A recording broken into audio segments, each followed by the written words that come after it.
Hey, I see somebody here. Um, why don't you give me a little shout out in the chat here? Let me know that you're an actual person and not some sort of robot. Some sort of robot. Yeah, I didn't plan this, but oh, hey Ben, nice to see you. uh, let me see if I can share this with my community. I have a Discord community, and I'm going to plop it in there, and I am going to.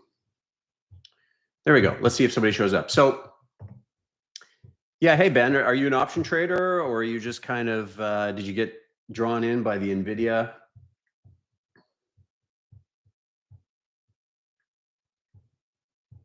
Let's see here. I'm going to show my screen. Option trader, terrific. Me too. Long time option trader, almost 30 years. Oh, you're a beginner. Okay. Okay. So, well, let's talk about Nvidia a little bit. We've got. I'm going to show you my screen here. Let's see. I'm going to show you some. Let's go over a couple of cool things, and maybe I can start making this a regular kind of event. So let's take a look at Nvidia. And can you see my, oh yeah, okay, perfect. So what I want to show you is maybe just a touch more advanced, but I think you might kind of find it sort of cool, because the way that when you trade options, you're really a volatility trader, right? And so what do I mean by that? Well, your option prices absorb fear, greed, worry, and then they reflect a complete lack of those things as well, right? Maybe no fear, maybe no worry, maybe complacency. And so it's kind of a neat world to be a part of, because you're not just trading something linear, right? It's not just a stock that gives you, exactly what you're going to get. Up, down $5, you know what you can make or lose. It's very, very simple. With options, you have some added dimensions to it. And so I'm not going to go long today because I have to get to a show. I actually do a show at 4 o'clock. I should put the link in here with Leduc Trading. So what I want to show you is that something kind of interesting. This could be like a little bit of water cooler talk for you as you tell friends about options. Is if I put in the option pricing. So I want to show you option pricing on Nvidia options right now. And so the cool thing about that is when people talk about option pricing, they sort of look at the money. So that's, if Nvidia is at $100, where are those $100 puts and calls trading? The ones that just trade right at the money, right where the market is sitting. And so that's often what people talk about. But what people forget is that there are some other options that make sense as well. So if we look way out of the money, those out of the money puts, you can see that they get much more expensive. See this? They call this kind of a smirk. So the smirk goes up, up, up, up, up as you look at further out of the money puts. So if you wanted to protect your Nvidia, you might say, well, Nvidia is $135. I want to protect it in case it drops below 100. And so you could buy the 100 put, and you may pay $3 for that, let's say. So there's a cost to protect, right? Just like there's a cost to buy house insurance, which protects you against catastrophic loss in your home or your car or your life, right? There are different kinds of insurance. That's sort of what buying a put is like. You buy a put if you want to sort of either protect a stock holding, or if you would just want to play the downside, right? You may not be protecting anything. You may just think, well, I think Nvidia is going to go down. And as Nvidia goes down, your puts should rise in value, right? The cost of that insurance rises because it's saying, I'm going to let you sell Nvidia at $100. So as Nvidia gets closer to $100, that bet should cost more, right? So the $3 you paid may now be $6 once it gets to 100. And so you can see something interesting about the way that option prices work. Those out of the money puts are quite expensive. The out of the money calls are really not very expensive until you get to maybe that 160 strike. So Nvidia is at 135. The 160 call is the opposite of a put. Instead of giving you the right to sell NVIDIA at $100 or $90 or $110, depends what strike price is associated with that contract. The call is the opposite, right? If I buy a call, I'm now saying I have the right to buy NVIDIA at $150 if that's what the strike price is. Or I may buy the 160 strike. Now I have the right to buy NVIDIA at $160, and so on and so forth. So there's always a strike price that never changes. If it's $150, it will be $150 until the end of the life of that option.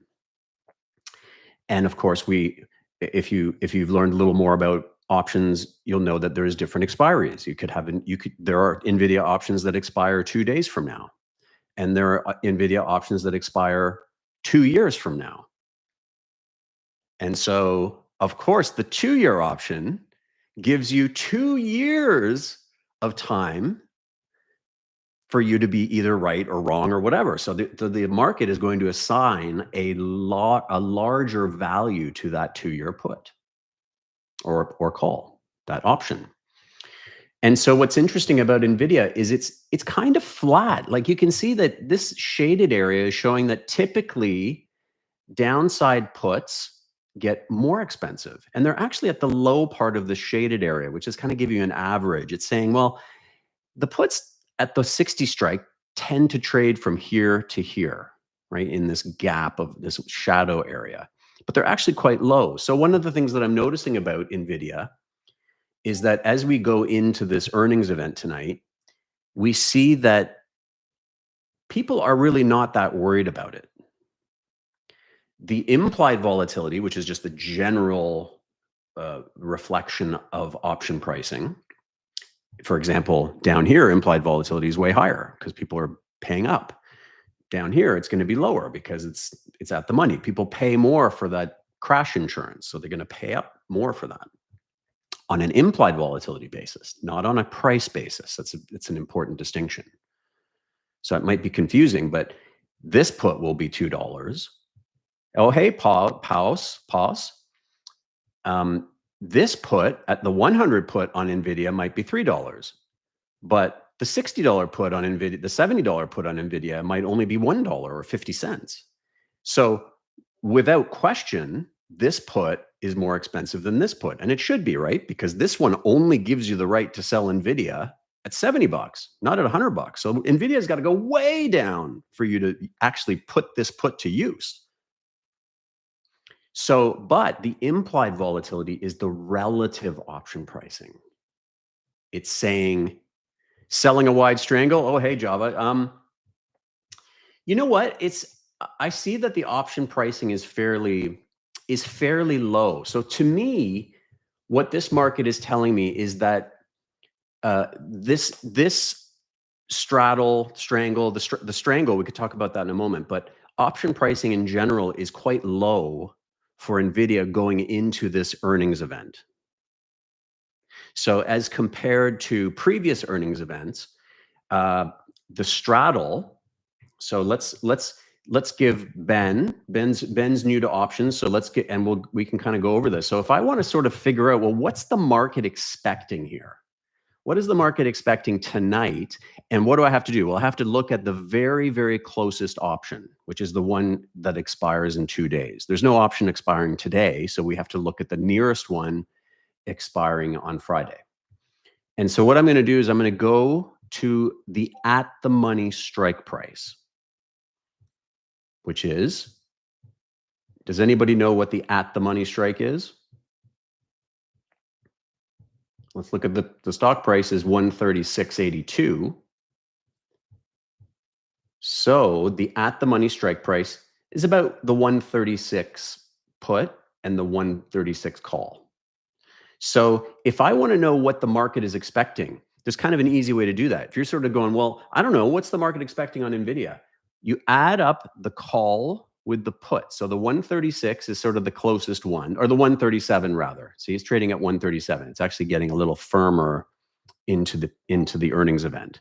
So we can see that the 137, you'd have to pay 460 for that, the put, and you'd have to pay 455 for the call. So we can easily figure out, well, what's this option market expecting? What is sentiment thinking that we could get in terms of a move on NVIDIA? Well, that would be 460 plus, where is it trading now? 455. So the market is expecting a $9.15 move. $9.15 move. It's above the implied volatility column.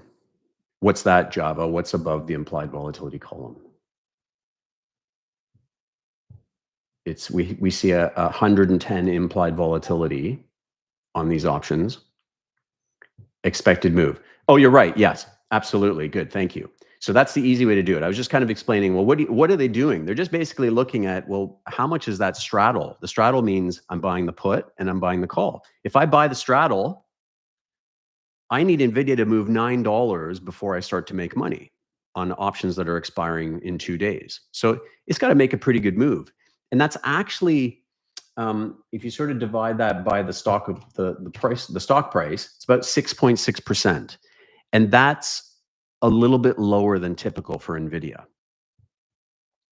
So they're pricing this straddle a little bit lower, even though we have a VIX of 19, which is a healthy VIX. Of course, we've seen it higher, but right now it's 19, which is still, under normal circumstances, that would be considered kind of a high VIX, which is sort of your fear index, Ben. When anyone talks about the VIX, they're saying, well, where's the general level of fear?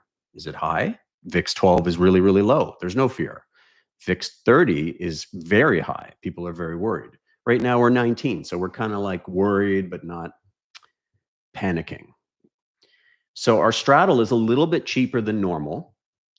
And what I want to show you is, I was just looking this over with Ben earlier. Where's my little, there we go. So I want to show you, Java, and Powell's, this is quite flat. So this is the skew. These are the out of the money puts on NVIDIA, and these are the out of the money calls. And this is sort of your at the money right in the middle. So the skew is actually exceptionally flat for NVIDIA. So if I combine that with fairly low, a fairly low straddle value, I'm sort of coming to the conclusion this market is really not expecting much. Now, we could look at that a couple of different ways. We could say, well, it's not expecting much because NVIDIA just went from 90 to 135. So it's kind of fully priced. Like it's a positive story. I think AI is taking another leg up personally, but it's run up a lot. If we were $100, they may be pricing in more of a move because we'd be selling sort of closer to the lows of the year. But right now we've had a big rally back. We're maybe $20 off the highs, and the market's just kind of going, I don't really know. We don't think anything's going to happen. So to your point earlier, selling a wide strangle, I'm not going to recommend anything on here, but if you were sort of to go with what the market is saying, which is, on the one hand, option pricing's a little bit on the lower side, so that would argue for maybe not selling options. But at the same time, you might say, well, the market is pricing a very little move because there probably won't be much of a move. And my guess, and this is worth nothing but, the air that is coming out of my mouth, my guess is that we maybe move $5. But what if they come out with something spectacular? Then this thing could really ramp up. Now, I think we are at the beginning of a next leg of AI growth and strength. I think we're going to still have the training period, right? There's training, there's inference, there's different levels to AI in terms of build. And we've been really very much in the training period, right? All this CapEx, the Googles, the Amazons, everybody's spending all this money. They're trying to train, which is just plowing data into a system and trying to generate insight to generate insight later. Inference is now the period where you take all this data, and now you can sort of come up with insight that can be useful in a way, right? So training is giving the AI 10 million pictures of a cat. The Inference is where you show it a cat, and because it learned on 10 million pictures of cats, it says, okay, that's a cat. I'm pretty sure that's a cat. But that is just the absolute tip of the iceberg. This is where this becomes monetizable for many companies, right? So this is where maybe we start to see AI as less of a build opportunity, and also I think there's still that build opportunity. You can see the Saudis are going to be buying billions of these damn GPUs. I mean, I think it's gangbusters. So I think there's still going to be this big spend because no one has a choice. There's this incredible AI arms race going on. And what was it, Goldman yesterday, I think it was, they came out and they said, to do an IPO, so an initial public offering, which is where, a stock goes public. To do one of those, we used to have to pay a team of 6 a whole bunch of money for a team of 9 for 6 weeks, pay people for 6 weeks. He said, you can do that. You can do 95% of that in like minutes now. The last 5% is you have to still have somebody do. But imagine, like, if you start to kind of, extrapolate what AI is going to start doing for companies, for efficiency, for productivity, it's going to be really, really massive. Now, we don't know exactly how that plays out. I'm pretty sure part of it is that the chip makers still do well because they're the picks and shovels makers, right? They go, if you guys know about the gold rush, some people panned some gold. Not many people did, but some people did. But guess who made a lot of money? The people selling the overalls, the gold pans, all that stuff, right? Oh, thanks, guys. Thanks, Nick. Thank you. Spread the word. Terrific. So the picks and shovel maker is going to make a lot of money, right? Nvidia doesn't care. Are you going to make money on your chips? Are you going to make money on your chips? Of course. I mean, they want people to succeed or they won't have a business in the long run. But they know that this arms race is on, and they're happy to sell chips to everybody. They're the crack dealer. You come and get your crack, and we will sell it to you. So now they have competitors, they have AMD and things like that, right? So I think, you have to consider that AMD is the sort of prime provider of the picks and shovels. You could look at something like an SOXL, which is going to be a very nice 30 stock basket of semiconductor names, right? There are going to be different semiconductor names. Some of them are going to be, better at smaller chips, and like GPUs are massive. So some are going to be better at edge computing, right? So you're going to have AI in your pocket. That's at the edge. You're going to have AI in sensors. You're going to have AI in applications where you need it immediately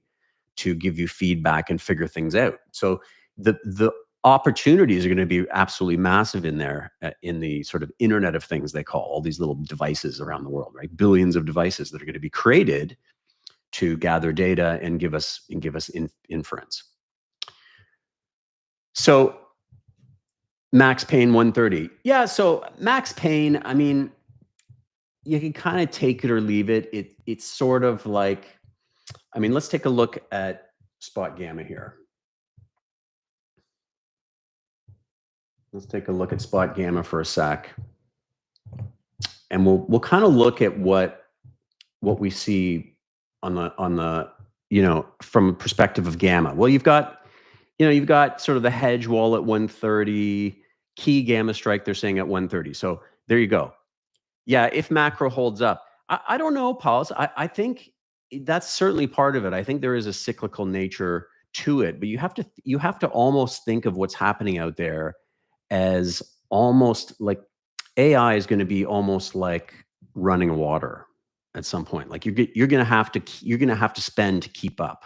Now you can't just spend if you have no revenue. So I agree with you. The market, the economy can't go to heck, right? There's got to be decent economy, but I think there are going to be lots of benefits that come from it in terms of productivity. Now, somewhere down the road, 20% of people are going to be out of work. So I don't know where the economics start to cross at some point where there's a big problem, but I think we could be in for a period of improving profit margins, really incredible growth because of AI, including AI, and because of AI in other areas. So I agree with you. Macro should hold up.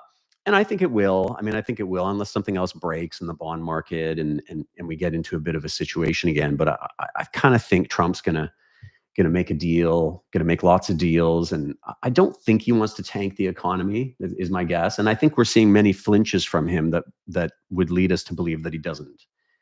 You know, he barks loudly and then kind of goes, "Oh, okay." Like, how long did the EU 50% tariffs last week?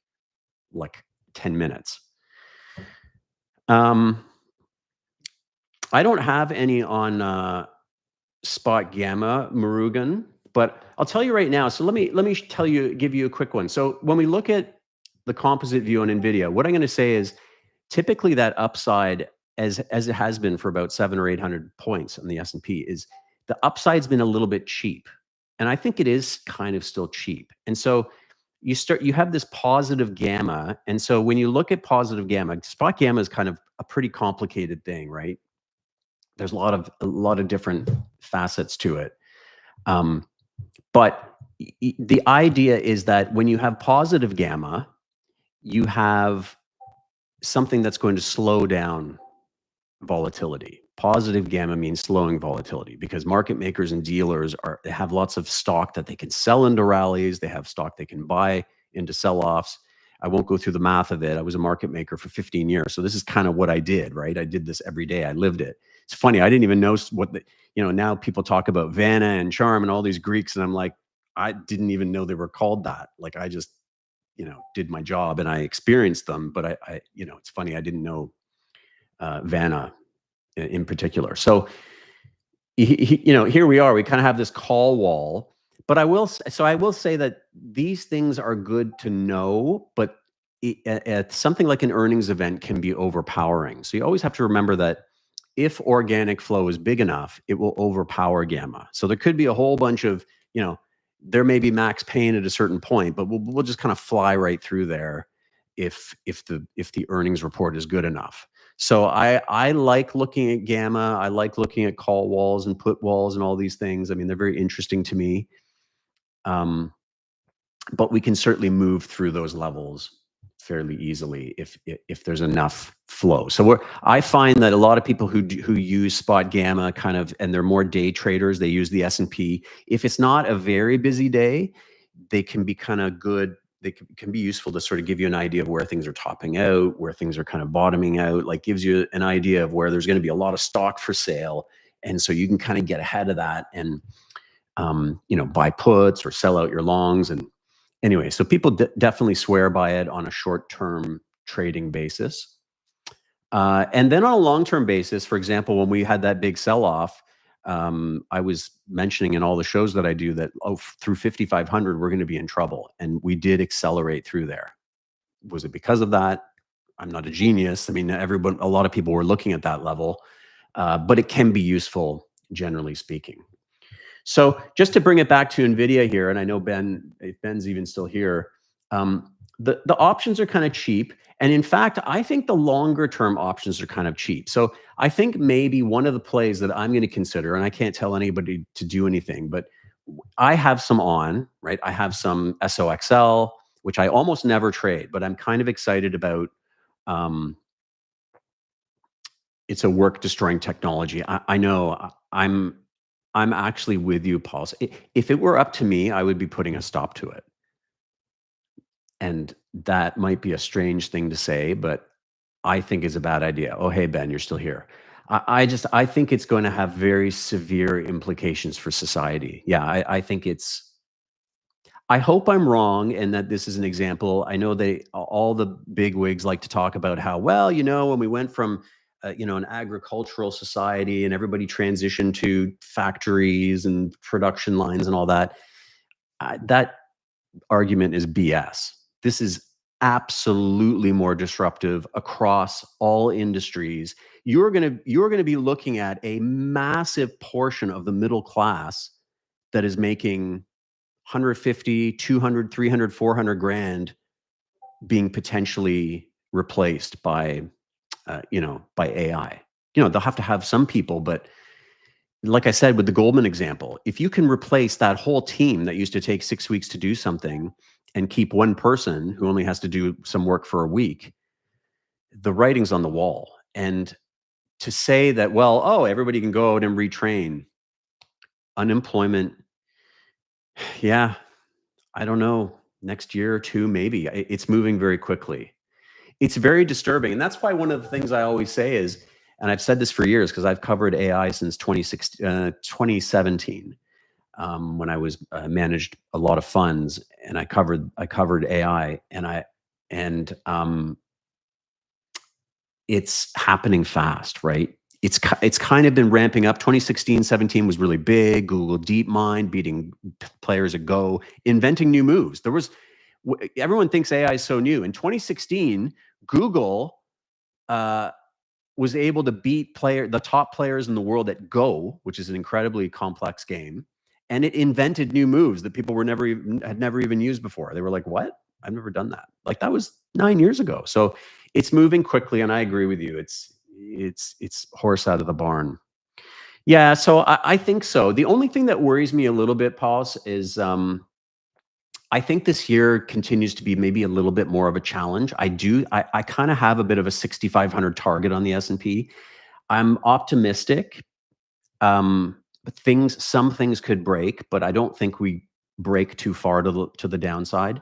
It may be that next year is really that year where we start to see gangbusters growth. So my leaps trade, I'm probably going to be positioning myself in maybe middle of next year towards Jan 2027 on newer trades, just because I want to give myself that extra bit of time, just in case 2025 just remains difficult.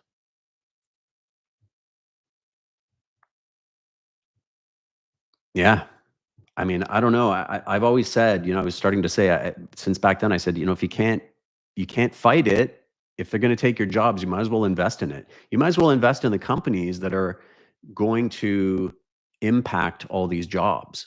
I mean, it's a weird thing to say, but so I'm not huge on Google, but I probably should be, but I'm not. But Amazon, Nvidia, Meta, Microsoft is maybe in one of the best spots out there. I mean, what's better than Microsoft? They have a captive customer that can never leave Office.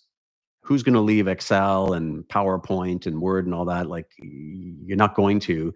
And they're going to bring AI value into that whole ecosystem. It's an incredible stock. They're expensive. Some of them are expensive, but they may get more expensive. Okay, guys, I got to run. I've got a show coming up at 4, and I've got to do a bit of prep for it. But I'll next time maybe I'll put a little post out saying that I'm going to do a live show. Anyway, hopefully, if you guys are playing NVIDIA, good luck with it. And yeah, no problem. My pleasure. Take care, guys.